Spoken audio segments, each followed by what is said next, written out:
हे बघा इथं अशा ठिकाणी असल्यानंतर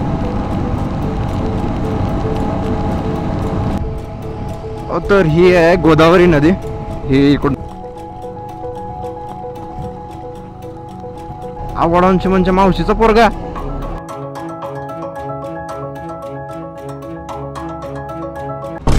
तर नमस्कार मंडळी, काय चाललंय, कसं आहेत, सगळे ठीक आहेत ना? तर स्वागत आहे तुमचं माझ्या दुसऱ्या ब्लॉगमध्ये.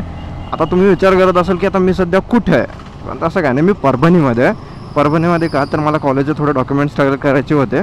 ते कलेक्ट वगैरे झाले, सगळं काम संपलं, कॉलेजला केला टाटा बाय बाय आणि आता मी निघालो परतीच्या प्रवासाला. तर परभणी खूप सोपी आहे. हा जो रोड मी जिथून आलो त्याला म्हणतात जिंतूर रोड आणि हा वसमत रोड जो पुढे जाऊन नांदेडला जातो. ह्या दोन रोडच्या मध्ये बसलेली परभणी, एवढंच. नावाला परभणी जिल्हा आहे पण तालुका एवढं पण नाही. मला कळत नाही राव परभणीला जिल्हा बनवला कोणी, कारण या शहरामध्ये एकही सिग्नल नाही आणि त्याला जिल्हा बनवला. अरे उदगीरमध्ये तरी सिग्नल आहेत आणि ते काम करतात. हो, परभणीमध्ये सांगायचं गेलं तर मी 2 वर्ष, जवळपास 3 वर्ष काढलेले आहेत, कारण मला इथं राहायची बिलकुल इच्छा नव्हती. कारण परभणीमध्ये काहीच नाही आहे, लिटरली काहीच नाही. मजा करायचं म्हणलं काहीच नाही, फिरायचं काहीच नाही, आजूबाजूला पण काही नाही. जर तुम्हाला फिरायचं असेल तर तुम्हाला इकडे नांदेड जावं लागेल किंवा इकडे छत्रपती संभाजीनगर. परभणीमध्ये काहीच नाही भेटणार. एक टॉकीज आहे, E² ठीकठाक आहे आणि हा आहे गंगाखेड रोड जो की सिमेंटचा आहे. 38 किलोमीटरचा रस्ता आहे, पण असं वाटतं की 60-70 किलोमीटरचा आहे.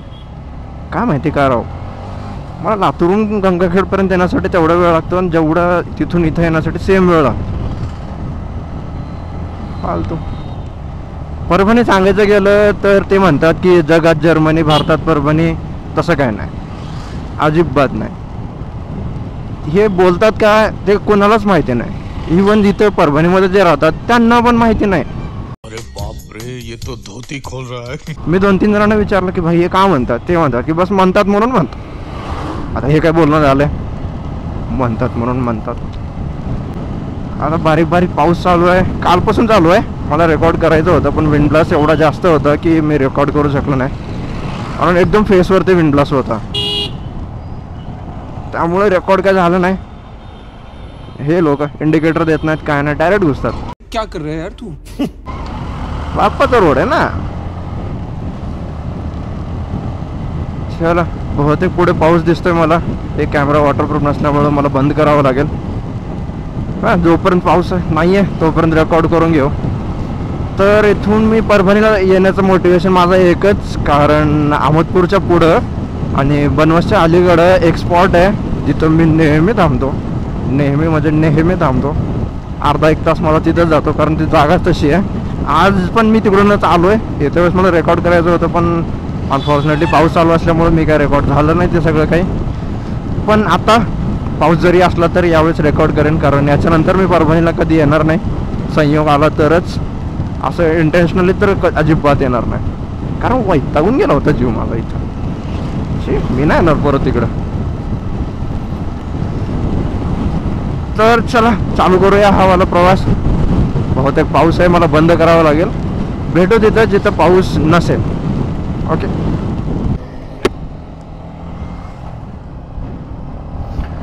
फायनली पाऊस थोडा कमी झाला, बरं झालं. तर परभणीबद्दल बोलायचं गेलं तर परभणीमध्ये लिटरली काहीच नाही, धूळ सोडून. ते बहुत धुळीचं साम्राज्य आहे माहिती आहे का. परभणीला महाराष्ट्राचं राजस्थान घोषित करण्यात यावं पाहिजे, एवढी धूळ आहे त्याच्यामध्ये. उन्हाळा, पावसाळा, हिवाळा, ऊन वारा पाऊस असो वा नसो धूळ असणार. भाई लातूरमध्ये मला गाडी 2 दिवसातून 1 वेळेस साफ करावं लागते. परभणीमध्ये 1 दिवसातून 2 वेळेस. वाट पण का. आणि असंही नाही की भाई चला जिल्हा बनवलाय तर तिथं काहीतरी करू. एक गार्डन आहे, त्यात सगळी परभणी पालती पडलेली असतं. मी 3 वर्ष इथं कसं काढले ते मलाच माहिती राव. लिटरली कॉलेज लाईफ तर काहीच नाही. जर कोणी विचार करत असेल की परभणीला कॉलेज घेऊ, नको भाऊ. तुम्ही तुमच्या शहरात राहा, तिथंच राहा, जमेल तुम्हाला. तुम्ही डिग्री नका करू, मस्त आहे, पण इथं काही नका करू, काहीच नाही.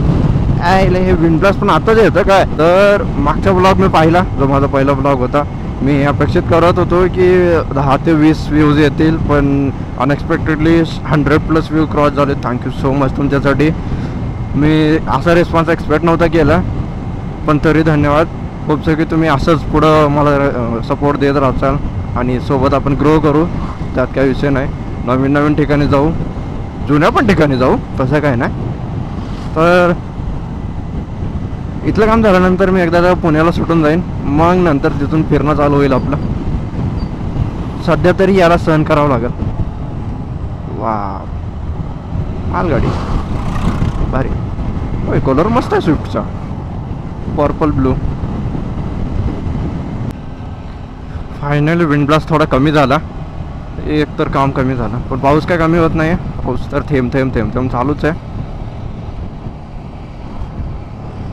तर ही आहे गोदावरी नदी. ही इकडनं नांदेडवरनं वाहत येते, असंच वाहत जात जात तिकडं पैठणला पुढं भेटते. मोठी नदी आहे.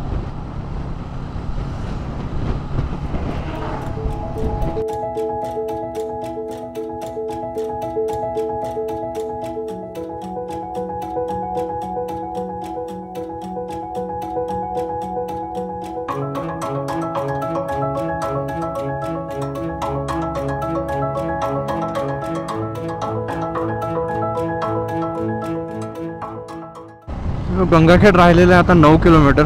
हो तर होऊनच जाईन असं. आणि हे जे तार तुम्हाला दिसत आहेत हे ते परळीहून येतात, कारण तिथं इलेक्ट्रिसिटी प्लांट आहे. तिथून हे करंट सगळं येतं आणि इकडं पुढं जातं. मला काय करायचं. तर हा रोड मी मागं लास्ट 3 वर्षापासून गाडी चालवत येतो याच्यावरती. आणि हा रोड आणखी बनलेला नाही. खरं सांगतो तुम्हाला, कुठे ना कुठे या रस्त्याचं आता पण काम चालूच असतं. मैं महात्मा गांधी परभानी आया था, आजादी के टाइम जैसे छोड़ के गया था, आज भी वैसा ही. काय कसं कुठं काही माहित नाही. अचानक कुठंतरी रस्त्यामध्ये पॅच दिसतो की रस्त्याचं काम चालू आहे, गाड्या सावकाश चालू आहे. अरे भाई, 4 वर्षापासून एक रोड बनवत आहेत, ते पण किती, फक्त 30 किलोमीटर. प्रगती.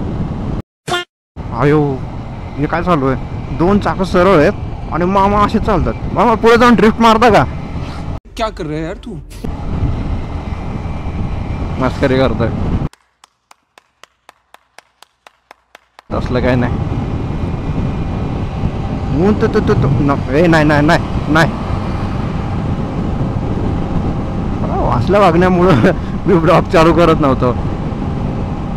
हाय, जर कोणी बघत असेल, हो मी फक्त मस्करी करतो, मनावर घेत जाऊ नका. मला माहिती आहे तुम्ही घेणार नाही, पण असतात काही. अयो, हे कोणता कलर आहे. थार ब्लू कलर मध्ये पण आहे. थार रॉक्स आहे. कलर ठीक आहे. रॉक्स पेक्षा थारच बरी आहे राव. तुमचं काय मत आहे कमेंट मध्ये सांगा. कमेंट वाढतील माझे तसंच. इसकी गारंटी मैं नहीं दे सकता. आवडांची म्हणजे मावशीचा पोरगा. आप भी ठीक करके देता हूँ. हाँ ठीक.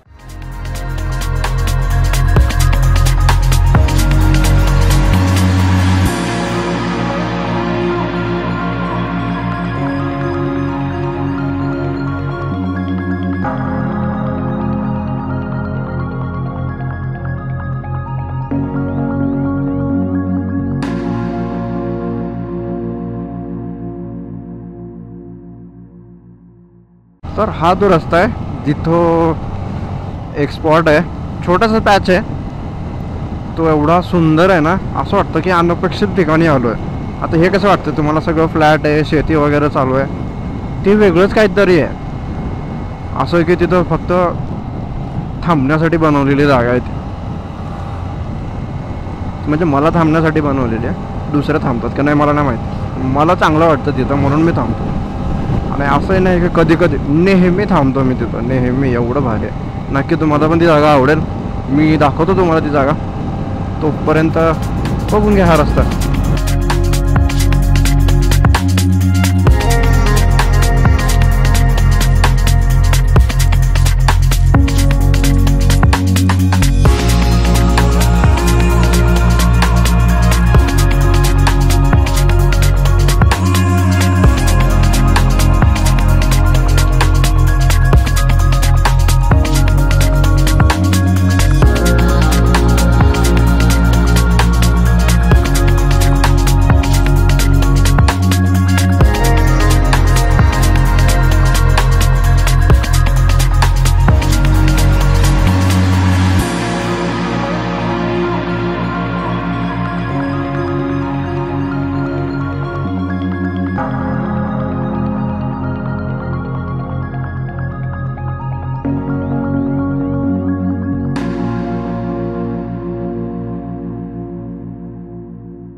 तर हा आहे तो रस्ता ज्याच्याबद्दल बोलत होतो मी. छोटासा पॅच आहे, एवढा सुंदर आहे की वाटणार नाही की आपण कोणत्या महाराष्ट्राच्या कोणत्या तरी एका छोट्या गावामध्ये आहे. इकडे वॉटर बॉडी आहे, इकडे एक तळ आहे आणि हा बघा डोंगर डोंगर डोंगर आणि आणखी परत डोंगर डोंगर डोंगर.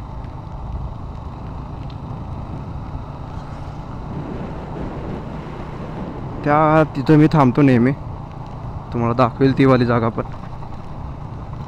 पण जागा बघण्यासारखी आहे.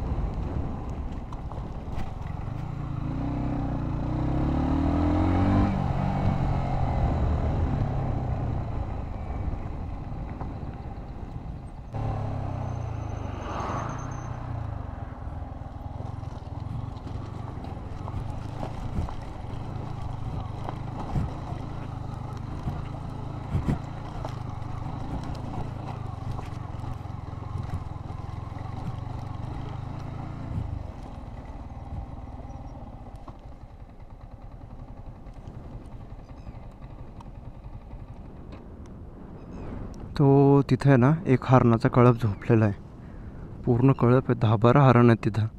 आणि हे कंटिन्यू इथं असतात, कारण हरणं तर कंटिन्यू असतात. हा जो साईड आहे त्या साईडला मोर पण असतात, सध्या नाही आहेत.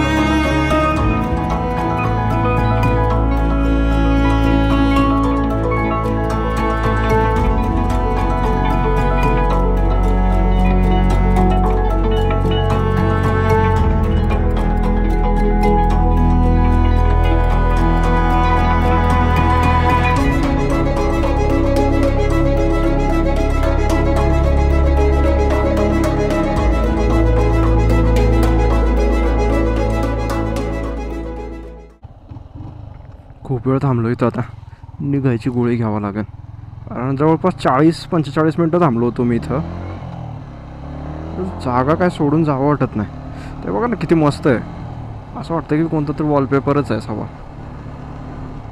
इकडं हिरवा डोंगर आहे, तिकडं माती आहे उखरलेली, इथं छोटंसं पाणीचं तळ असल्यासारखं आहे. आई घाण पाणी आहे. हे नॉर्मली पाणी युजली साफ असतं, पण पावसाचं पाणी असल्यामुळे थोडं गढूळ आहे. हा पॅच इथंच संपत नाही, थोडा टर्न घेतल्यानंतर पुढं थोडं आहे आणखी.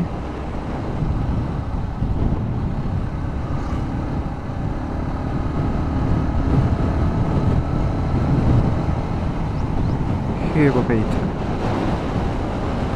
अशा ठिकाणी असल्यानंतर इथं घर असलं पाहिजे, किंवा इकडच्या साईडला. कशी मस्त जागा आहे राव, असं वाटतच नाही की मी परभणीवरून येत आहे. छी ఎందుకురా నీకు ఏస్ బతుకు ఛీ ఎందుకురా నువ్వు బతుకుతావు. ती का जागा आहे का?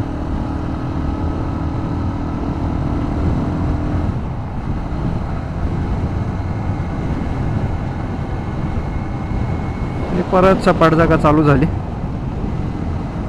शेती वगैरे आहे इकडं.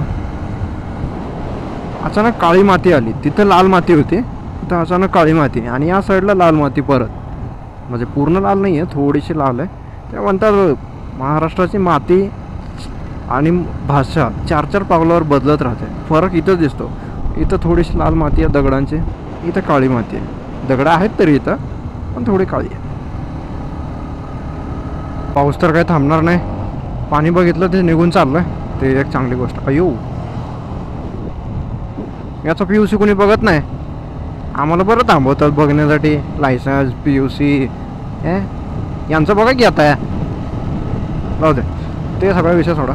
हा वाला रस्ता, हा जो 2 किलोमीटरचा पॅच आहे, हा पण एकदम मस्त आहे, कारण याचे झाडं तोडलेले नाहीत. रस्त्यावरती असे मस्त झाडं असं झाकून येतो आणि त्याच्यामधून रस्ता मस्त वाटतं. हा वाला पण असे काही थोडे छोटे छोटे ठिकाणे होते ज्याच्यामुळं मी ट्रॅव्हल करत होतो नेहमी. तर भावना हा एक बॅच आहे जो एकदम सुंदर आहे कम्पॅरेटिव्हली बाकी सगळं रोड. हा मला मस्त वाटतो कारण सगळीकडे डोंगर आहेत. डोंगर बघायला मजाच येते राव. असं वाटतं की लहानपणा माझा जन्म डोंगरातच झाला असावा आणि माझ्या घरच्यांनी मला गपचूप उचलून आणलं असावं. तसं काय झालं नसेल तरी मला आवडतं राव असं डोंगरामध्ये राहणं. हा मस्त आहे राव. डोंगर डोंगर डोंगर. तिथं एक वरी मंदिर आहे.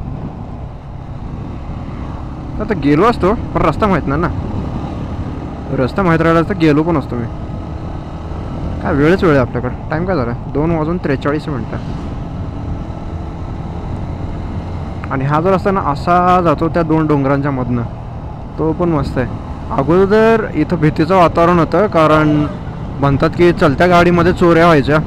म्हणजे असं 2 व्हीलर 4 व्हीलर नाही, ज्या मोठ्या गाड्या होत्या ज्या माल वाहून घेऊन जातात त्या चलत चलतच चोरी होत होत्या म्हणे. ते कसं करायचे मला नाही माहिती कारण मी नव्हतो ना तेव्हा. आता आहे पण आता चोऱ्या होत नाही. हे बघा काय रस्ता रो. जस्ट इमॅजिन हा रस्ता पूर्ण एक 40-50 किलोमीटरपर्यंत आहे. सेम असा नजारा. भाई मी तर उदगीर सोडून गेलोच नसतो, इथंच फिरलो असतो मग. हा हॉटेल वगैरे बनत आहेत. तिकडं खोदण्याचं काम चालू आहे. काय माहिती तिथे एक हॉटेल बनेल आता.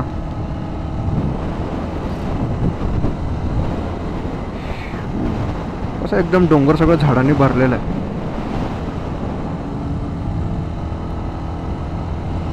आणि रस्ता पण एकदम टिपटॉप बनला आहे. त्यात काही विषय नाही.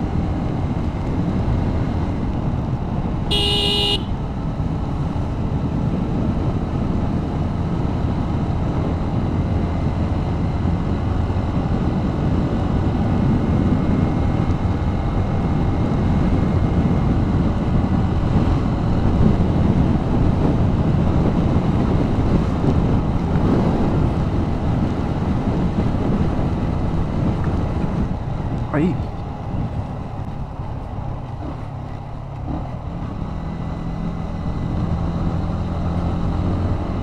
टायरची ग्रिप एकदम मस्त आहे बरं का. एक नंबर.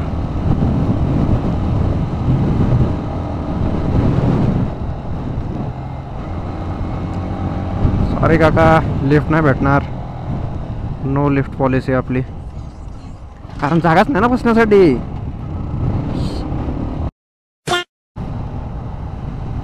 तर मंडळी या ब्लॉगमध्ये एवढंच. इथं मी हा ब्लॉग संपवतो आहे कारण पुढं दाखवण्यासारखं काही नाही आहे. उदगीर शहर आहे, इथे थोडं कंटेनर आहेत, कोल्ड स्टोरेज आहेत, कंटेनर नाही. ते बघून काहीच करणार आहेत आपण. तर हा ब्लॉग मी इथं संपवतो आहे. ब्लॉग आवडला असेल तर लाईक करा, शेअर करा, सबस्क्राईब करा आणि काही जर वाटलं इम्प्रूव्हमेंट्स पाहिजे तर त्यासाठी कॉमेंट करा. मी नक्की त्याच्यावर काम करेन. आणि धन्यवाद इथंपर्यंत राहण्यासाठी. Bye bye.